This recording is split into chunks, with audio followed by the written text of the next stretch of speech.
Good afternoon, everyone. Today's session is going to be really helpful and it's led by Dr. Seema Sharma from Apollo Cradle and Children's Hospital. She is going to talk about how vitamin D deficiency affects women's health. So stick around until the end and ask us questions if you have any. Doctor, you have the stage. Yeah, hi, good afternoon everyone who has joined the Facebook Live. And I am Dr. Seema Sharma. As she has already introduced me, I am a senior consultant with Apollo Cradle Amritsar. So, today we are going to talk about vitamin role of vitamin D in women health. So, as this talk, first question that comes to my mind is what is vitamin D and why it is so important in women's life and what is its function, what are its sources from where we get vitamin D, what is its daily requirement, and vitamin D, how important is vitamin D in pregnancy and lactation, role in PCOS and infertility, and menstrual irregularities. So I'll take up all these one by one. So first of all, coming to what is vitamin D. Vitamin D, as we know, is a sunshine vitamin D. It's a fat soluble factor D. So it comes from sunlight. So vitamin is also called calciferol since it was found to boost calcium deposit in the bone. So despite its discovery 100 years ago, vitamin D has emerged as one of the most controversial nutrients and pro-hormones of this 21st century. So vitamin D was also called calciferol, but it is as it was found to increase the calcium metabolism and hence deposition in the bones. So there are two types of vitamin D. Ergosterol is the basic building block of vitamin D, which is found in plants. So and 17D hydrocholesterol is a basic building block of vitamin D in human beings. So a major source of what are the sources of vitamin D? As we all know, everybody knows that if we sit in the sun we get vitamin D. This much everyone knows, but it is important to know when to sit and how to take vitamin D from the sunlight. So it is the time when the vitamin D is available to us is between 10 a.m. to 12 p.m. That is um, uh, between 10 to 12 p.m. in the morning. So whenever because that at that time the UV light, which is in the wavelength of 290 to 300 nanometer, that is useful, and that converts when it hits the human beings, it converts the 7D hydrocholesterol in the skin to cholecalciferol. Similarly, in plants also, when the sunlight hits the leaf of the plants, ergosterol is converted to ergocalciferol or vitamin D2. So this is the major source. Sunshine is the major source of vitamin D, and quality is that is appropriate wavelength of sunlight, and quantity both are important. Other sources of vitamin D are dietary vitamin D, and mainly it comes from the meat, fish, and fortified dairy products, soya products. So they are minor sources of vitamin D. So this from the diet, the how it is converted into vitamin D3. Whenever we take dietary pro vitamin D, that goes to the liver, and from liver it get metabolized, and then it goes to the kidneys, and from kidneys it gets converted into dihydro 117 dihydro cholecalciferol, and this cholecalciferol this has with the help of parathormone. There is one hormone called parathormone. It increases the calcium metabolism, and calcium absorption from the small intestine increases. Calcium absorption from urinary tract, that increases. Excretion is less in the presence of parathormone. So calcium metabolism is improved, and it is utilized in the body. So this is how the vitamin D affects the calcium metabolism. So what causes the how prevalent is the vitamin D deficiency? So in Indian scenario, more than 90% of Indians have vitamin deficiency or insufficiency, and this picture is same across whole of the country in rural as well as urban areas, and it is common across all age groups including pregnant and lactating mothers. So what are the causes of this deficiency? Because as we see in urban and polluted areas, the UV light that is required is filtered out, so skin doesn't get enough of these light. And because of poor dietary intake also, some of the diseases also, like chronic liver and kidney diseases, they also are deficient. Sometimes because of malabsorption syndrome also, the utilization is not good. And sometimes patient is very obese, and they are not vitamin D gets deposited in the subcutaneous fat. If you have dark skin, that also leads to less absorption of vitamin D from sunshine. You excessive use of sunscreens, high altitudes where the sun is less, and smoking and certain drugs like anticonvulsant drugs, they also lead to vitamin D deficiency. So coming to what are the levels which are required to label vitamin D as deficient or insufficient or sufficient. So we measure the vitamin D in the nanogram per ml, and if the level is less than 20 nanogram per ml, then it is called it is labeled as vitamin D deficiency. If the level is between 21 to 29 nanogram per ml, it is insufficient, and if it is greater than 30 nanogram per ml, then it is sufficient. So, what is the role of vitamin D? Coming to the role of vitamin D, uh, vitamin D, traditionally vitamin D is always labeled to be associated with calcium metabolism. So its traditional role is in the calcium metabolism and bone mineral metabolism.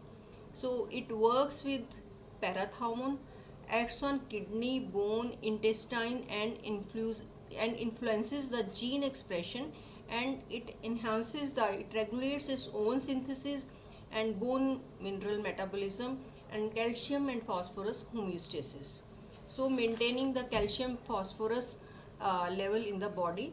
So for decades it's a thought that kidney has the capacity to metabolize 25 hydro uh, D cholesterol, calciferol.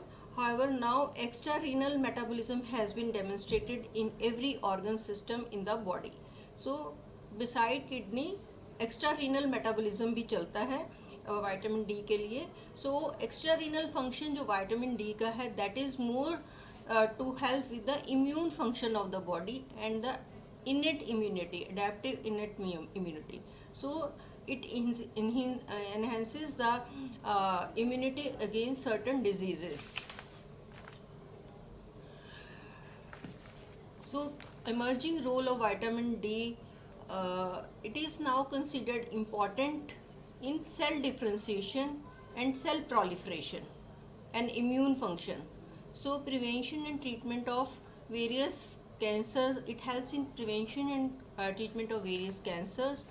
It helps in osteoporosis, that is depletion of calcium from the bones. It helps in boosting the calcium metabolism, and hence improves the bone density of menopausal age groups. It helps in rheumatoid arthritis, multiple sclerosis, hypertension, cardiovascular diseases, obesity, psoriasis, a skin disease which is metabolized by scaling of epidermal layer. So it helps in those patients also which have immune basis, and in certain psychiatric disorders also. So it has so many role in general, in the females. And now coming specifically to the vitamin D and its role in the pregnant females. So prevalence of vitamin D deficiency is in pregnant women is around 70 to 90%. This deficiency can be because of increased demand during the pregnancy because of developing fetus, or it can be due to increased urinary excretion. Urinary calcium excretion increase हो जाता है in pregnancy, which increases as the pregnancy advances. So this leads to the deficiency of vitamin D as well. And further, in patients, females who are with darker skin, who have limited access to the sunlight, who have limited outdoor activity, and because of some of the cultural practices, their clothing are like they are covered from head to toe, or because of excessive use of sunscreen, so they might be having deficiency during pregnancy. And in obese patients, if the BMI is more than 30, so there is increased risk of deficiency, because adipose tissue, that is fat tissue, that acts as a repository for vitamin D, that does not get into circulation. So ये deposit हो जाता है fat के अंदर and leads to deficiency in the body. So what is the level when we label the pregnant women to be deficient in vitamin D? It is considered to be 30 nanogram per ml as is the line where we say below that level women are deficient in vitamin D. And what is the role, if the female is deficient in vitamin, what occurs to the pregnancy? We have clearly seen that several studies have indicated that there is poor maternal outcome, that is increased risk of preeclampsia, that is women with vitamin D deficiency, they have more chances of getting high blood pressure during the pregnancy. They have more chances of getting gestational diabetes in pregnancy, and it has also been associated with uh, infection of vagina. Normally whenever the women come to us with the infection, vaginal infection, we always say keep the part clean, keep your hygiene, and use this, use that, and we give antibiotic. But it has very that this correlation has never been thought of, that vitamin D deficiency also leads to repeated vaginal infection. So it has to be noted that in every pregnant female we should do the screening for vitamin D in the early pregnancy and during mid pregnancy. Low level of vitamin D in pregnancy, they are also associated with poor neonatal outcome. The babies are low birth weight babies, they have rickets, they can have rickets. Ricket is a disease where bones of the baby are very soft and they can get bored, and they can be fractured also, so very easily. So these babies can also have calcium deficiency if the mother is deficient in vitamin D. So this leads to vitamin deficiency in the babies also, and further they have very less level of calcium, further leading to seizure during the neonatal period. So they can also land up with sometimes cardiomyopathy, hypocalcemic cardiomyopathy. So so this has very important role in pregnancy, has very important vitamin D has very important role in keeping the pregnant women healthy, and out so that it outcome also is healthy. So next, coming to how it is important in cases of how it is important in lactation. So during lactation it is required because it increases the efficiency of dietary absorption of calcium and to ensure adequate calcium content in her milk. So low concentration is not sufficient to maintain an optimal vitamin D level in newborn, and if exposure to sunlight is also limited. So vitamin D supplementation is required to achieve vitamin D sufficiency in mother. So how to prevent vitamin D deficiency in pregnancy? According to our ACOG, During pregnancy and lactation, requirement of vitamin D is in normal female is 400 to 600 international unit per day, but in high risk cases it can be given around up to 4000 international unit per day. So now coming to vitamin D and PCOS. PCOD, as we all know, everybody knows, is a very common metabolic disorder which is occurring in young adolescent girls and in the reproductive age group. It is characterized by polycystic ovaries, menstrual disturbances, irregular period or delayed periods, and further on leading to infertility, and there is increased level of male hormones leading to acne, hair loss, and or hair growth on the chin or areas where normally females don't have hair. So this is a very common metabolic and endocrine abnormality which is happening very frequent these days. So this is also associated with vitamin D deficiency, and if the vitamin D level is less than 20 nanogram per ml. How the vitamin D acts in PCOS? It plays a physiological role in reproduction, including like ovular ovulatory follicular development and luteinization via altering AMH signaling, FSH sensitivity, and progesterone production in human granulosa cell.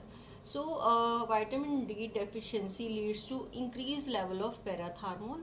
Parathormone leads to menstrual abnormalities, and also it leads to defective ovulation and hence infertility. This increased parathormone also leads to increased level of testosterone, leading to increased level of male hormones, hence hirsutism, that is growth of hair on the face, chin, etc., and acne in the females. So it leads to infertility as well as menstrual irregularities. So menstrual irregularities happens because it interferes with the calcium metabolism. So follicles, that is the follicle arrest is happens and ovulation doesn't occur, and it also leads to menstrual abnormalities. So how it can be corrected? By supplementation of vitamin D. Vitamin D, we have seen from the data that if vitamin D supplementation is given to an infertile women with PCOS, they it returns to normal.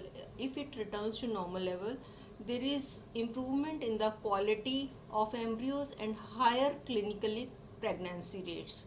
So maintaining normal serum vitamin D in females with PCOS is very important to have successful clinical pregnancies following IVF or ICSI.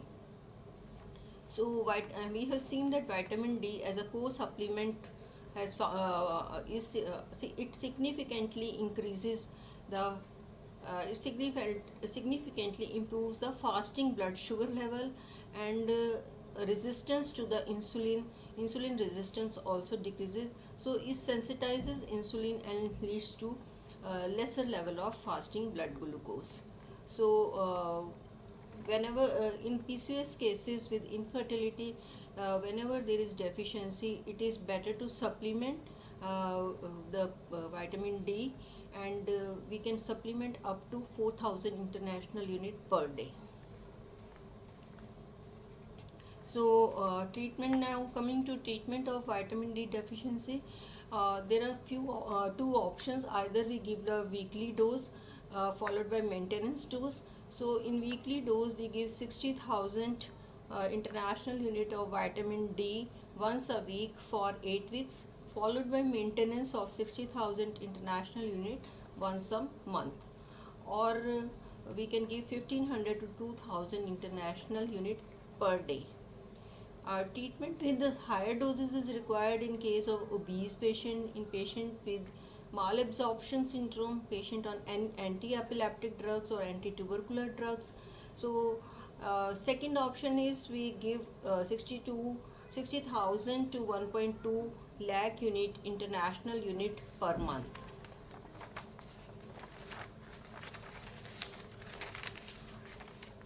So now coming to type of preparation, it's a normal preparation in a sachet form or tablet form that is dissolvable in water, which was which we used to use earlier.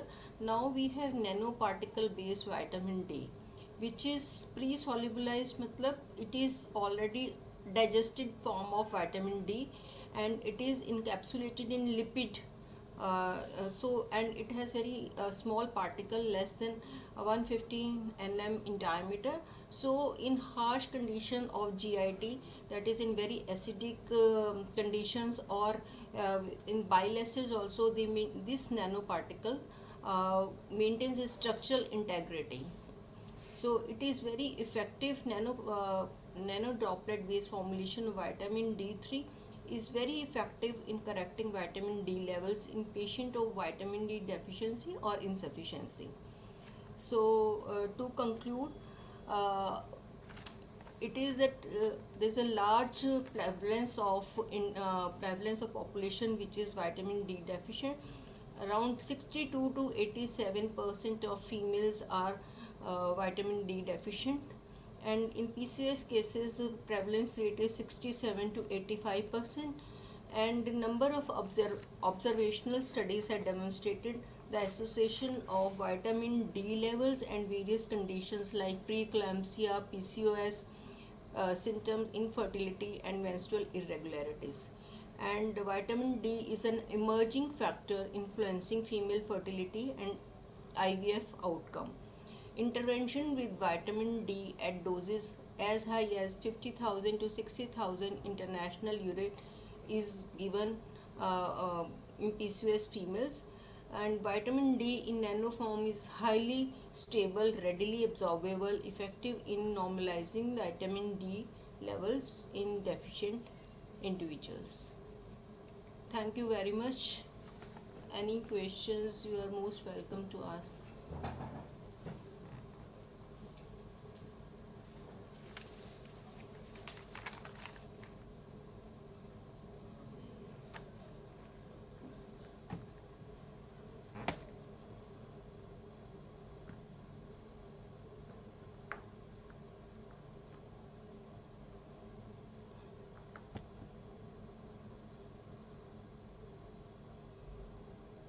Thank you very much.